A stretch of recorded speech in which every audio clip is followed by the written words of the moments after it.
হরে কৃষ্ণ। চার বর্ণের মধ্যে ব্রাহ্মণ শ্রেষ্ঠ। শ্রেষ্ঠত্ব বজায় রাখা ব্রাহ্মণদের প্রতি আমার প্রণতি নিবেদন করছি। আমাদের প্রামাণিক শাস্ত্রে ব্রাহ্মণ কে, তার বৈশিষ্ট্য কী, শাস্ত্রের আলোকেই আলোচনা করার প্রয়াস করছি। শাস্ত্রে বর্ণিত বিষয় নিয়ে আশা করি কেউ আমার উপর অসন্তোষ হবেন না।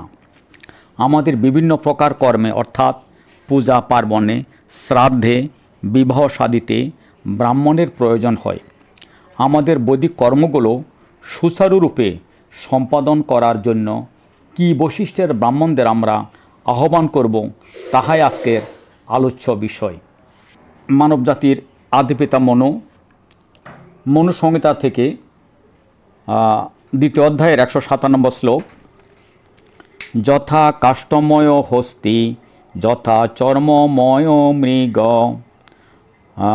বিপ্রহ নিধিয়ানস্ত্রয়ন্তে নাম বিভ্রতি। অর্থাৎ কাঠের গড়া হাতি, চামড়ার মৃগ যেমন বস্তু হস্তি বা মৃগ নহে, সেরূপ জন্মসূত্রে ব্রাহ্মণ হইয়া বেদ অধ্যয়ন না করিলে সে নামধারী ব্রাহ্মণ, পদবাচ্য, বস্তুত সে ব্রাহ্মণ নহে। 2 শ্রীমদ্ভাগবত সপ্তম স্কন্দ 11 অধ্যায় 35 নম্বর শ্লোক, যস্য লক্ষণং প্রোক্তং পংশ বর্ণ বিভা ব্যঞ্জকম যদন্যত্রাপি দৃশ্যতে তত্ত্বন এইব বিনিদিশেত। অর্থাৎ মহারাজ যুধিষ্ঠির নারদের প্রতি বলেছেন, চার বর্ণের কেহ যদি ব্রাহ্মণের গুণাবলী অর্জন করে এবং ব্রাহ্মণের বৃত্তিতে আচরণ করতে দেখা যায়, তাহলে তাকে তার গুণ ও কর্ম অনুসারে ব্রাহ্মণ বলে বিবেচনা করতে হবে।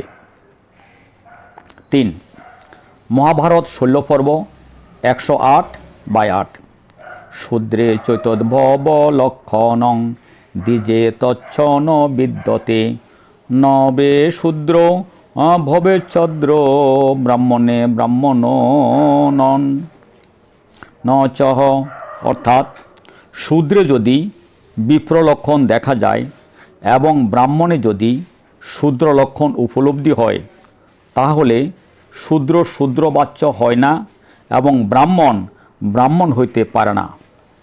4 শ্রী চৈতন্য ভাগবত আদি পর্ব 16 অধ্যায় বরাহ পুরাণ বচন, রাক্ষসা কলিমাশ্রিতা জায়ন্তে ব্রহ্মযোনিষু উৎপন্না ব্রাহ্মণ কুলে বাদন্তে ক্ষত্রিয়ান কৃষান। অর্থাৎ পূর্বযুগে দেবদ্রোহী যে সকল অসুর বর্তমানে ছিল, তাহারাই কলিযুগে ব্রাহ্মণ কুলে জন্ম হইয়া স্বল্প সংখ্যক স্রোত পথাবলম্বী অর্থাৎ শুদ্ধ বৈদিক রীতি অনুসরণকারী ব্যক্তিগণকে উৎপীড়ন করিয়া থাকে। 5 মহাভারত বন পর্ব 180/26, যত্রে লক্ষণতে সর্পবৃত্তং সব্রাহ্মণং স্মৃতঃ তত্রৈতন্ন ভবেত সর্পং তং শূদ্রমিতি নির্দেশেত। হে সর্প, যাহার ব্রাহ্মণ স্বভাব দেখা যাইবে তিনি ব্রাহ্মণ বলিয়া কথিত, ব্রাহ্মণ স্বভাব না থাকিলে তিনি শূদ্র। 6 পদ্মপুরাণ সৃষ্টিখণ্ডে 43 অধ্যায় 322 শ্লোক, যস্য তস্য কুলে জাতঃ গুণবানেন তৈ গুণে সাক্ষাৎ ব্রহ্মময় বিপ্র পূজনীয় প্রযত্ন ততঃ।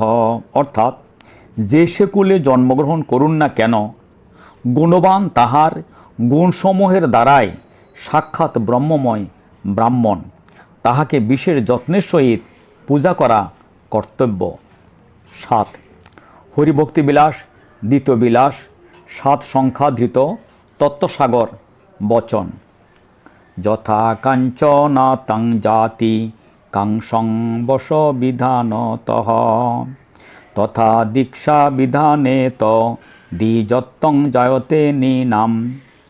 যেরূপ কোনো রাসায়নিক প্রক্রিয়া দ্বারা কাঁসা স্বর্ণে রূপান্তরিত হয়, তদ্রূপ বৈষ্ণবীয় দীক্ষা বিধানের দ্বারা মানুষ মাত্রেই বিপ্রতা অর্থাৎ ব্রাহ্মণত্ব প্রাপ্ত হয়। 8 অত্রি সংহিতা 372 নম্বর শ্লোক।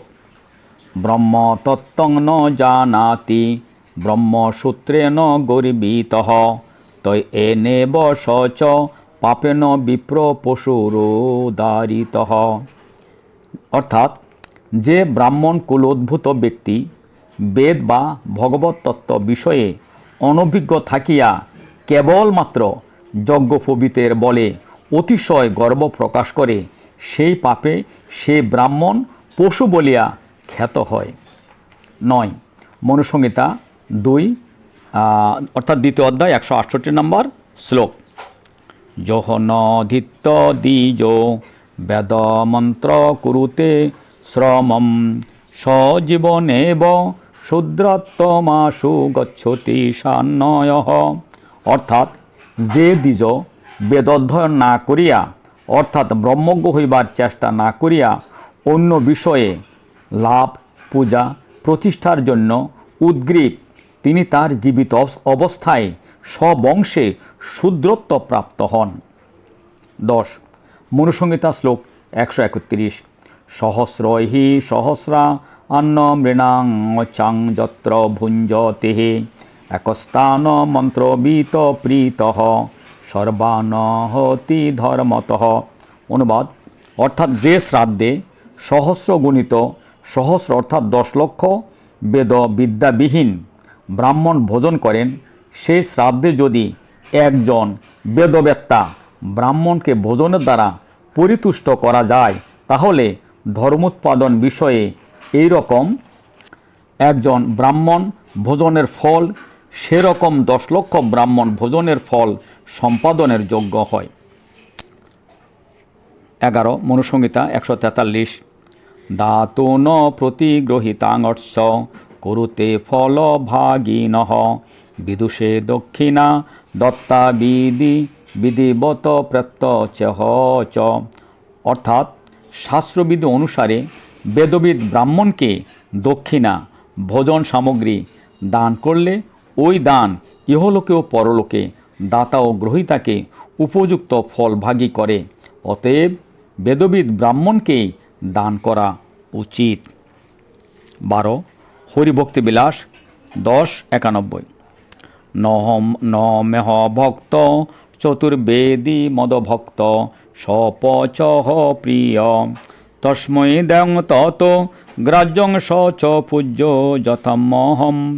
অর্থাৎ অভক্ত চতুর্বেদ পাঠী অর্থাৎ চৌবে ব্রাহ্মণ ও আমার প্রিয় নহে।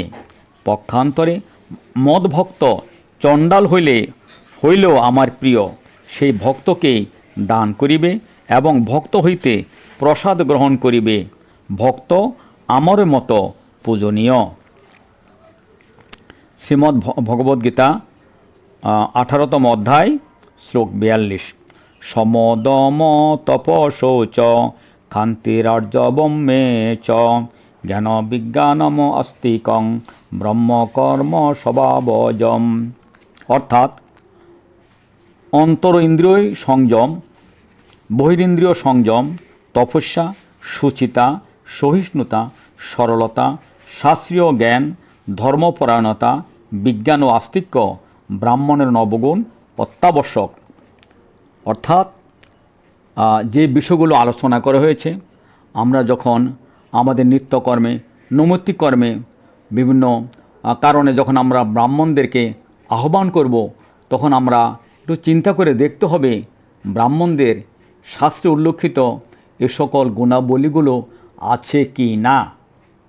যদি থাকে তাহলে সে ব্রাহ্মণকে আমরা স্বাগতম, আর যদি সে যথাযথ গুণাবলী না থাকে, আমরা সন্ধান করতে হবে একজন শুদ্ধ ব্রাহ্মণের, যিনি যথাযথ তত্ত্বদর্শী, শাস্ত্রবিদ, বেদবিদ। হরে কৃষ্ণ। সকলে ভালো থাকুন। আমি সকলের কল্যাণ কামনা করে আপাতত এখানে সমাপ্তি টানছি।